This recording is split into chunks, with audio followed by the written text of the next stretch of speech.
Alright, so final boss Chandler is here, and he is a pretty tough one. So let's go ahead and show first how to get the points necessary for the high tier rewards, such as the gems, the cosmetic and everything, and also how to fast farm, because the shop does have, decent stuff of usual, and of course, the highest difficulty mode challenge is very long to farm, so we want to shorten that as much as possible. But first I want to introduce the sponsor of today's video, Bloodline Heroes of Lithus, which has the most unique game mechanic, allowing you to breed with your waifu or companion and raise your own heirs. So I know you want to click the link in the description and download the game for free, or use the QR code on screen. You customize your champions by marrying different bloodlines together, creating what are called hybrids to find unique combinations of the many powerful abilities available, making for endless possibilities for your lineups and strategies. In Bloodline Heroes of Lithus, not only you'll be preoccupied by looking at the stunning 3D graphics of your waifu or companion, by the way, you can switch your companion's gender freely up to your preferences, but also by building your own kingdom and economy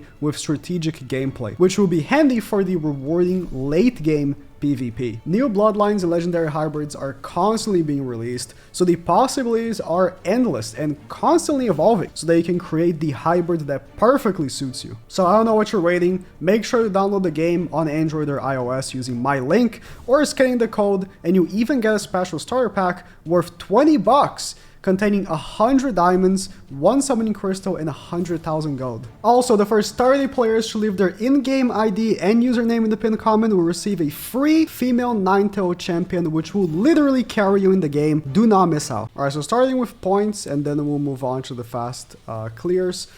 You have two options. Archangels are going to yield the easiest and best results, but you have a different option as well in this team right here. It's a little more complicated, but I will explain as well. But if you want the highest and easiest points, Archangels, honestly, all of you should have this team. Margaret has been an old festival, and these two characters are Sartiga characters. I hope you've pulled them several times. Then she's an SR. You don't need any card set. I'm not using any, but if you want to use one that you like, go ahead. And then for the multipliers, you want to keep the 3 first ones, because you want to actually ult just to make it a little bit faster. You can actually remove the food one and then put ult, but trust me, you don't want to do that. It's too much of a hassle. So I'm going to explain what the boss does, and just by me explaining it, you should know what to do without me actually telling you exactly, turn by turn what to do. So in the first phase, he's going to keep debuffing you like Kyo does, like with Ignites. And you want to make sure that you don't kill these enemies that are to his side. You know how in a lot of the legend or challenge final bosses, you wanted to keep killing the side enemies for points? Now it's the opposite. You don't want to kill the side enemies at all. If you kill them, Chandler will gain I think, 1,000,000,000% HP boost. So you just don't want to kill them. You just chill. You don't want to use like Tarmiel's AoE ultimate unless it's to finish the phase. And that's it. You don't have to do much else. You just have to make sure that you're not killing the balls, and you're good to go. So what we're going to do here is we're going to go turn by turn and just keep chunking damage at him until we get to the next phase. Just by doing damage. And as you can see, he's going to be accumulating debuffs on us. The corrosion actually comes from the balls. I don't know exactly what triggers the ignite. Sometimes you don't get ignited. I think if you don't AoE, you get ignited. I'm going to test that right now, actually. And what you want to do is you want to cleanse once you have a bunch of ignites for points with Margaret. So let's use our blue card right here with Tarmiel. Okay. You're corrosing us again, and then we're gonna attack, and then I'll attack again with Sauriel. I could just combine cards with Sauriel, but I'll attack instead.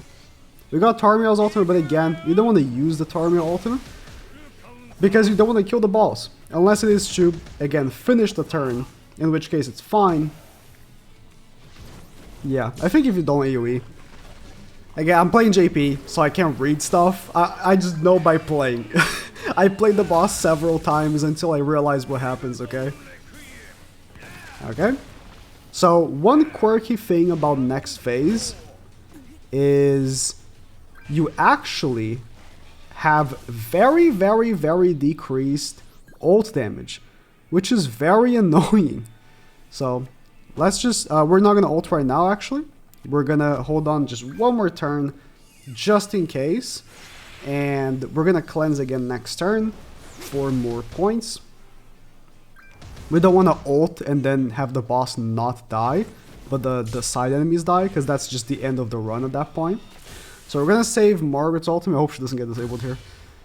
And we're going to chunk the ult at the beginning of the next phase. Although that ult is not going to do any damage at all. Like again, ults in this boss are heavily, heavily cocked. Alright. I'm going to do this. This. I think the ult kills. Even though he only has 4 ultimate gauge. If it doesn't, then I'm scrapping this and I'm restarting. It is what it is. Probably safer to okay, it did kill because it's 6-6. I'll be, if you're not 6-6, I'll be more careful with that. I'll maybe ult with him with a little less health. So, second phase. Biggest thing. You do not want your AoE at all. So that's the quirky thing about phase 2. You can't AoE whatsoever. Fun, right? Yeah, very fun. So if you AoE, you will hit the enemies. So you just don't want to attack the side enemies at all. If you attack them, they get a taunt. So you can't single target the main boss. It's very fun. This boss is just perfectly designed. I will AoE actually. With Margaret at the end, because it's level 3, but just in general, you just don't want to AoE. And that's the thing you have to deal with in this phase. Alright, I'll keep cleansing. I just keep attacking until he's dead, essentially. Just keep doing single targets until he's dead, and you will get the points. Although you do not want, of course, to kill any of their characters. And as you can see, he has a taunt. Not taunt, a counter, and you just want to make sure that if he's going to counter, you're not going to have one of your characters die from the counter. I think that is understandable. Don't want any of your characters to die, because that will cock your points infinitely. So let's boost our attack here and cleanse that, and then attack with Sauriel. He's gonna get countered, but it's okay. The lifesteal and the Liz in the back will heal us back enough that we're gonna be okay. Those counters do hit hard though. Okay, so next turn I'm actually just gonna AoE and kill him. Level 3 AoE should do a decent amount of damage. Never mind, because he snatched me. Okay, I guess I'm not going to do that. And I'm going to take one more turn. That's so good. Yeah, ideally you don't want to take this many turns, but it just so happened that... Oh, no AoE. It just so happened that... it'd be like that, you know? Actually, I'm going to AoE with Margaret, it's fine. Again, the side enemies are going to taunt and you're going to see how that is going to go. But it's okay. Even if he doesn't die here, it's okay. He did die. Cool. I don't know if I got the most points because I took kind of long. This was not a very good run. But that's essentially it. 6,000 points will easily get you the rewards that matter. I think that is easily top 5% on JP right now. And it should be on global as well. But could have been a better run if I just got a little bit luckier. Now let's talk about farm and this second team that I presented here, which you could use. So this actually doubles up also as a farming team because it's relatively quick. If you don't have Reinhardt, you can replace him with Bond. It's a little trickier, but it works the same. If you just see me doing it with Reinhardt, you will understand. You you can actually swap this to ult because you're not going to ult a single time. So all of your characters can be 1/6 and it does not matter.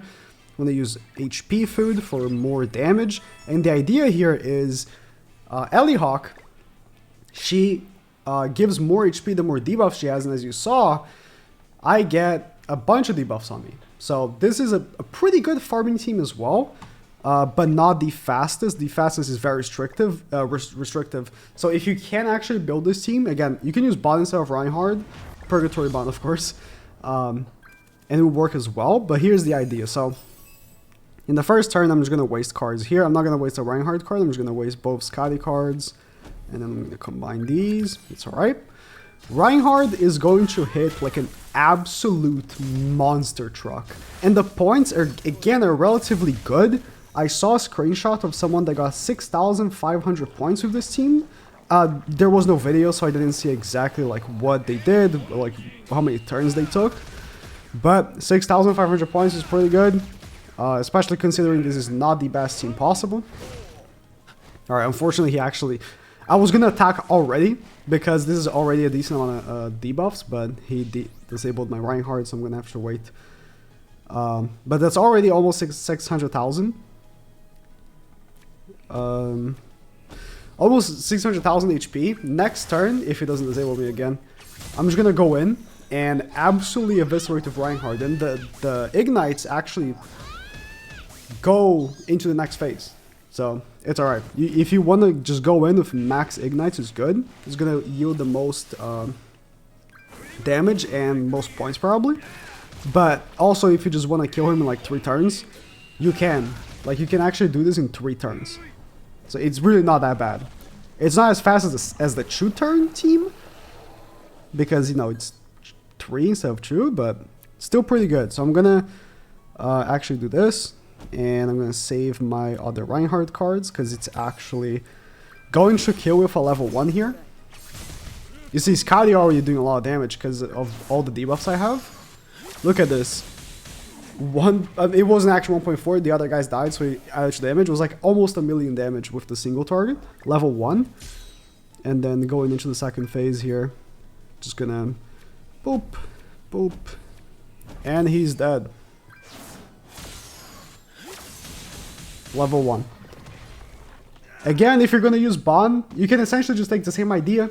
You wait for all the ignites, and then you do like 1 AoE attack, and it kills like 6,000 points. Easy top 5%. You don't need the Archangel team, but again, the Archangel team is so... It's so accessible, much more accessible than this one, so... This is just an alternative that is relatively fast to farm with. Honestly, I really wish I could tell you that, you know, the 2-turn fast farm team for this boss is actually really easy and accessible, but if you've been trying to save gems for Anniversary, I got bad news. You need Rudius. This boss is so restrictive. Like I said, you can't kill the enemies in the first phase, so no AoE ults, no Rimuru ult, no stuff like that. You can't use light and dark characters, so no Trader melee, no the 1 ultimate.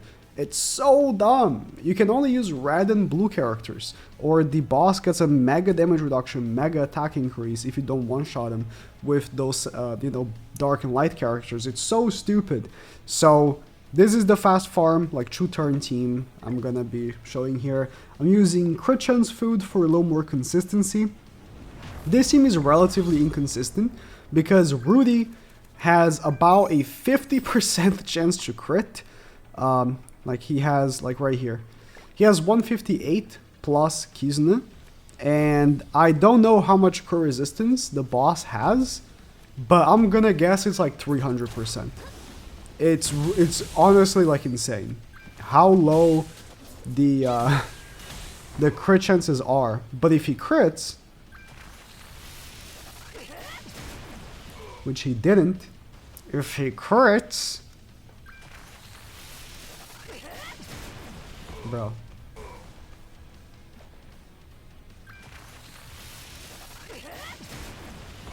What the fuck?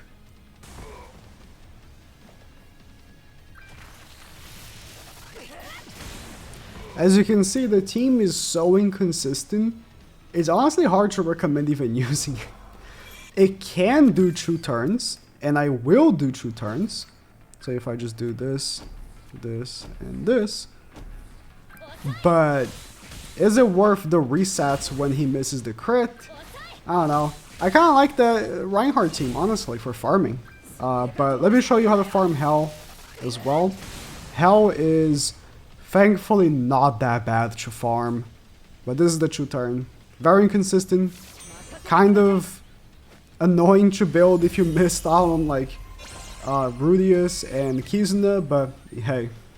So for Hell, which you also need to farm, you can do in 2 turns with this team right here. You can replace Kizuna for Halloween Galfer if you don't have her. You'll also work. Might take you 3 turns instead, but Lamau, just 1 more turn, it's alright. Definitely want to use the single target extra damage card set, and just go in with attack food. Escanor is actually capable of just 1 turning the first turn, the first phase here on Hell. Maybe you need full weapons if you don't have that, but I'm just gonna show. If yours isn't as strong as mine, take 3 turns then. It is what it is, you know. 3 turns, not that much more time. I didn't do the true flood cards. Oh, I'm trolling. Okay, if you don't know, damage on Grand Cross is now 100% accurate every time.